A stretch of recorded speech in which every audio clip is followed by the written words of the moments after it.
Assalamualaikum warahmatullahi wabarakatuh. Jadi ya memang tiap orang itu punya pendapat sendiri-sendiri ya tentang bagaimana caranya menguji oli, tentang bagaimana merekomendasikan oli. Oleh karena itu bisa timbul perbedaan-perbedaan. Yang masalah itu adalah ketika yang merekomendasikan atau yang menguji oli itu pengalamannya terbatas. Pengalaman terbatas ini artinya nggak pernah merasakan oli jelek, nggak pernah merasakan oli palsu, nggak pernah merasakan oli bagus. Jadi ya keterbatasan dalam melakukan uji oli ini biasanya yang jadi penyebab ya mengapa kok orang itu ada yang sampai mengatakan semua oli itu sama saja. Padahal ya oli itu bisa sangat ekstrim bedanya. Oli itu sebenarnya bisa dibagi jadi dua. Yang satu dari base oilnya, yang satu dari aditifnya. Aditif yang bisa kita uji itu tentu bukan aditif deterjen atau anti karat atau macam-macam gitu ya. Aditif yang bisa kita uji itu ya yang berhubungan dengan halusnya suara mesin. Untuk base oil kita nggak bisa ya hanya sekedar dari halusnya suara mesin.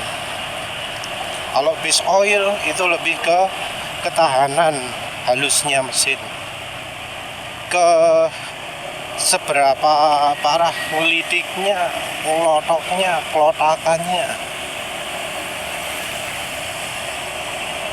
Aditif, terutama aditif anti aus, itu berhubungan dengan halus dengan tidaknya mesin itu karena aditif itu fungsinya adalah untuk mengurangi aus terutama.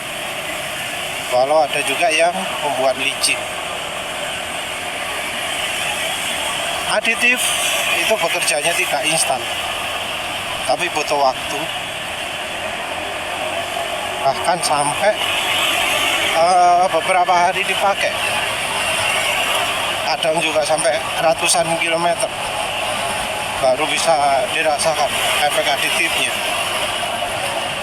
Karena aditif memang macam-macam. Jadi kalau dari sisi aditif kita perhatikan sifat-sifat dari oli yang berubah ketika sedang dipakai, terutama untuk pemakaian yang kencang. Tapi kita juga bisa menilai aditif oli itu dari pemakaian yang pelan. Jadi kita pakai pelan terus gitu, reaksinya bagaimana? Ada yang bilang bahwa menguji oli itu harus di banyak kendaraan. Ya salah sih menurut penulis. Menguji oli itu ya minim harus dibandingkan di satu kendaraan dulu. Terus kemudian untuk oli yang tipenya lain ya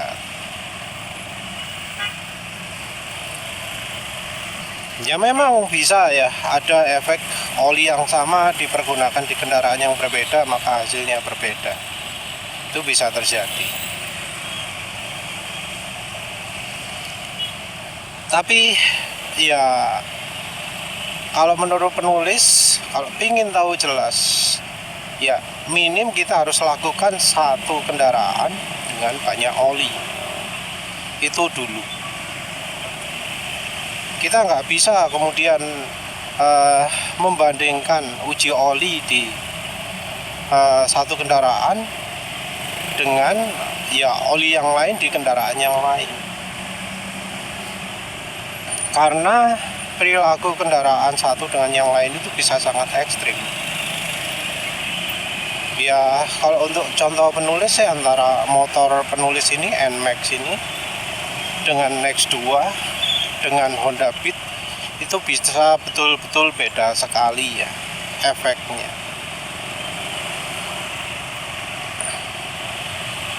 Halus-halusnya beda, ya kasar-kasarnya pun beda, nggak enaknya pun bisa beda. Apalagi dengan mobil bisa beda sama sekali. Walau begitu selalu ada kesamaan ya. Kesamaan untuk misalnya ketahanan kekentalan. Ketahanan kekentalan itu tentu berhubungan dengan base oilnya. Untuk ketahanan kekentalan, kalau olinya base oilnya nggak bagus, ya baik dipakai di NMAX, di Honda Beat, di Nex 2, olinya bakal cepet jadi encer. Cuma sayangnya ketahanan kekentalan ini agak sulit ya kalau diuji di mobil, karena ya untuk dengar suara mobil itu kesempatannya jarang. Selama perjalanan kita sulit dengar suara mobil. Bahkan merasakan mesin mobilnya nyala atau mati pun sulit ya. Jadi kadang mesin mobil mati kita nggak tahu. Taunya mungkin sampai tujuan, oh suaranya kasar sekali, asak-asak gitu ya. Tapi kita nggak tahu kapan itu asak-asaknya berubah, kapan suara asak-asak itu terjadi. Beda kalau di motor yang ya suaranya lebih mudah terdengar, walau ya nggak semudah itu juga sih ya. Contoh kalau situasi seperti ini, penulis nggak bisa dengar asak-asak motor penulis sendiri, karena motor-motor yang lain jauh lebih berisik, jauh lebih asak-asak. Cuma kalau sudah agak sepi gitu ya, jadi bisa mulai dengar. Orang yang sering salah itu adalah ketika menyamakan kondisi orang lain dengan kondisi kita. Jadi nggak cuma jenis kendaraan saja ya yang mempengaruhi, tapi juga pemakaiannya di mana, terutama berhubungan dengan ya cara pemakaian dan suhu. Kendaraan yang sama dipakai di daerah panas bisa jadi sangat nggak enak ya kalau misalnya olinya terlalu encer. Oli yang sama yang nggak enak dipakai di daerah panas bisa jadi enak dipakai di daerah dingin. Ini terutama untuk yang daerah sangat panas ya, daerah seperti penulis ini. Ketika penulis pakai di pagi hari ini jam 7.30-an gini atau jam 8, ini kondisi sudah cukup panas sehingga ya mesin ini bisa nggak enak kalau olinya terlalu encer. Kondisi bisa sangat berbeda ketika pulang kerja nanti ya. Ketika sudah mulai gelap, sekitar jam 5 gitu. Jam 5 itu suasana sudah mulai dingin. Sudah ya banyak ya bayang-bayang matahari. Nah, oli yang ya paginya nggak enak bisa jadi terasa enak. Nah, kadang orang karena ya nggak tahu, merasa bahwa ya semua orang pasti akan merasakan seperti yang ia rasakan gitu di situasi itu ya. Ya terus kemudian ngomong, oh oli ini enak, oli ini bagus itu saya.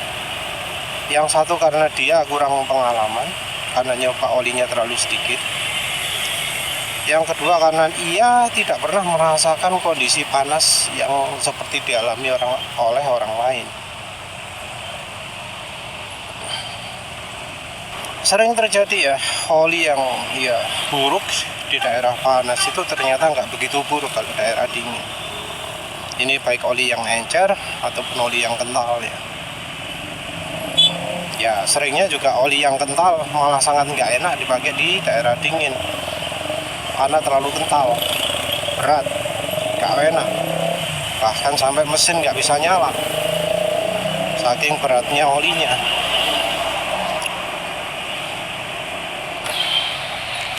Nah ini juga berhubungan dengan masa pakai. Jadi kebanyakan orang itu masa pakainya nggak berani ya lebih dari 2000. Padahal 2000 itu merupakan batas yang ya terlalu aman untuk daerah dingin, terlalu bahaya untuk daerah panas. Oli yang jelek di daerah panas nggak akan tahan 2000 km, bahkan 1000 km pun nggak tahan. Nah, oli jelek yang sama ini kalau dipakai di daerah dingin bisa aja tahan kuat dipakai di 2000 km. Jadi kemudian kalau ada orang di daerah dingin terus kemudian ngomong, oh oli ini bagus kok, di daerah saya bisa sampai 2000 km. Lah iya, karena memang daerahnya dingin, olinya bisa lebih awet.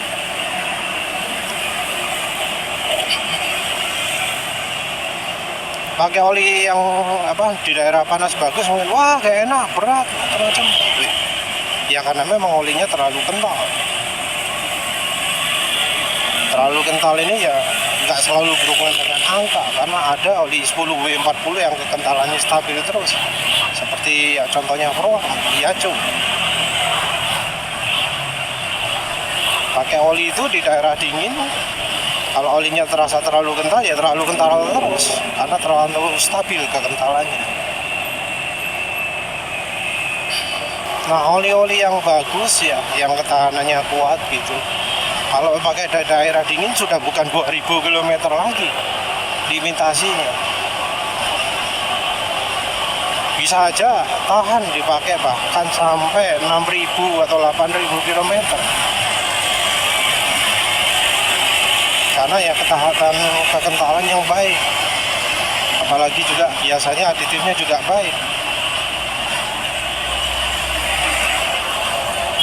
Nah yang masalah adalah orang nggak berani pakai sampai 8000 km. 2000 km sudah dibuang, padahal 2000 km pemakaiannya bisa aja olinya masih bening sekali, masih kondisinya bagus, kekentalannya masih oke, mesin juga masih halus. Dalam menilai oli, orang itu kadang ya terlalu maniak ya, dengan label-label, dengan sifat-sifat yang terbatas. Jadi API-nya lah, JASO-nya, ACA-nya. Ya mungkin ada kecenderungan yang berhubungan dengan label-label itu. Tapi ingat ya bahwa ya lembaga-lembaga itu sebenarnya hanya menentukan limitasi bawahnya ya, dan limitasi atas, hanya untuk standar minimal. Dan kadang pun ada oli-oli yang gak sesuai standar, nggak sesuai standar tapi berani nempelkan tempelan ini itu. Nggak ada ya yang bisa menghukum mereka yang naruh tulisan misalnya API ISL atau apa, selama itu bukan logo. Yang masalah orang Indonesia ini kok gak peka ya, padahal nggak ada logo API-nya, cuma ada tulisan wah ini beneran pasti olinya adalah oli API ini gitu ya. Padahal ya sebenarnya enggak. Ya, karena olinya standar itu sebenarnya adalah standar minimal. Maka kadang oli-oli tersebut nggak sesuai dengan misalnya kebutuhan kita, karena kita butuh yang lebih tinggi dari standarnya. Ada juga yang mania ya, oh untuk motor Yamaha misalnya ya, karena dinding aluminium harus yang banyak boron, yang banyak aditif ini itu gitu ya. Dan mendasarkannya pada uji lab, ya sebenarnya aditif itu hanya sebagian kecil ya, dari yang dibutuhkan agar pelumasannya itu oke. Masih ada peran dari base oilnya. Kalau kekentalannya kurang, mau boronnya sebanyak apapun percuma.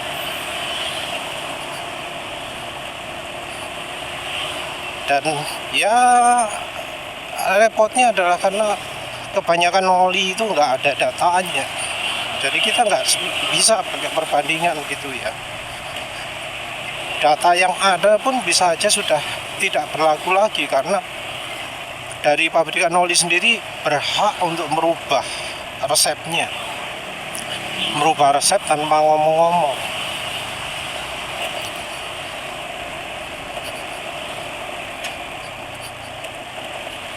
Jadi bisa aja memilih oli ini karena memiliki boron yang banyak, tapi ternyata yang kita pakai sebenarnya boronnya cuma sedikit.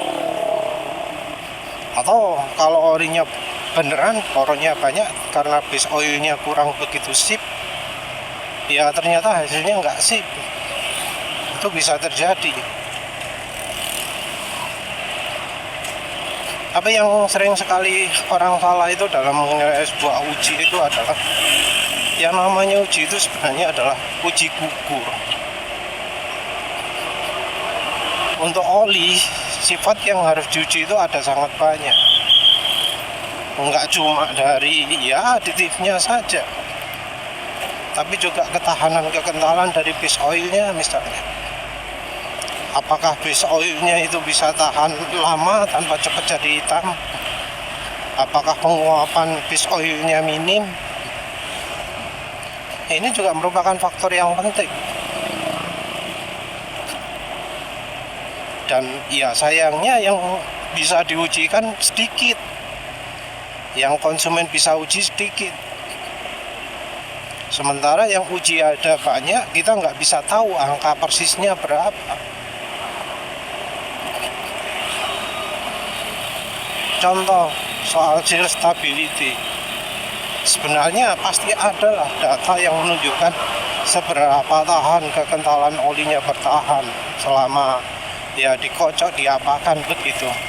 Tapi ini kita nggak dapat datanya, kita cuma dapat matengan misalnya, olinya lulus, dia bisa bertahan kekentalannya gitu ya. Padahal kita ingin tahu bertahan itu seberapa baik.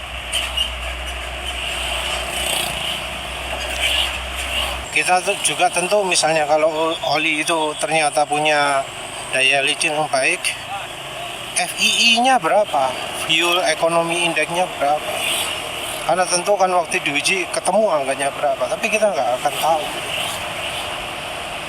Dari pabrikan oli sendiri berusaha menyembunyikan data-data yang ada hubungannya dengan sifat-sifat itu.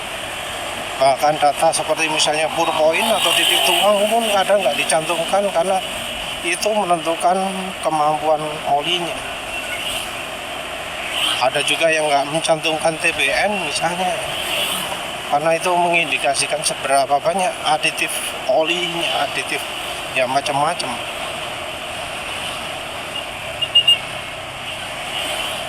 Terus juga ya kita akhirnya jadi terpaksa pasrah dengan omongan pabrikan. Oli kami ini adalah standar oli modern dengan aditif yang sudah dikurangi, yang cocok untuk penggunaan misalnya ya low SHPS. Tapi kita nggak tahu dalamnya itu low-nya seberapa, aditifnya seberapa banyak dikurangi, kita nggak bisa tahu persis. Ngomong kami menggunakan bahan berkualitas, tapi kan kita nggak tahu bahan berkualitasnya apa semua atau cuma sebagian. Jangan-jangan cuma sebagian aja. Misal cuma base oilnya saja yang bahan berkualitas, dan kualitas sendiri pun nilainya macam-macam. Ada yang menilai kualitas itu dari viscosity index misalnya, sementara evaporation loss nggak begitu diperhatikan. Jadi ya kita harus lihat uji-uji itu sebagai uji yang menggugurkan. Tapi nggak berarti kalau satu uji itu lulus maka oli itu baik. Ada banyak sekali ya yang harus dialami oleh sebuah oli untuk bisa menilai apakah oli itu baik atau buruk. Tapi yang jelas ya, untuk bisa menilai sebuah oli itu banyak yang harus dilakukan. Minim nyoba ya rekomendasi oli yang jeleknya gimana, yang bagusnya bagaimana, untuk tahu bedanya oli jelek dan bagus dulu. Terus ya ketika menguji itu kita nggak cuma lihat dari enaknya saja, tapi ya dari masa pakai bagaimana, kalau dipakai kencang bagaimana. Ada ya bisa jadi yang bakal menerima rekomendasi oli kita itu pemakaiannya caranya beda, dipakai pelan lama-lamaan gitu ya, atau dipakai kencang sebentar. Yang paling ringan tentu ya kalau pemakaiannya pendek-pendek, mesin cuma nyala misalnya 1 menit, mati 1 jam, pakai 1 menit, mati 1 jam. Nah kalau itu merupakan ya pemakaian oli yang paling ringan ya, nggak ada berat-beratnya. Ya setelah itu saja. Terima kasih sudah menonton. Assalamualaikum warahmatullahi wabarakatuh.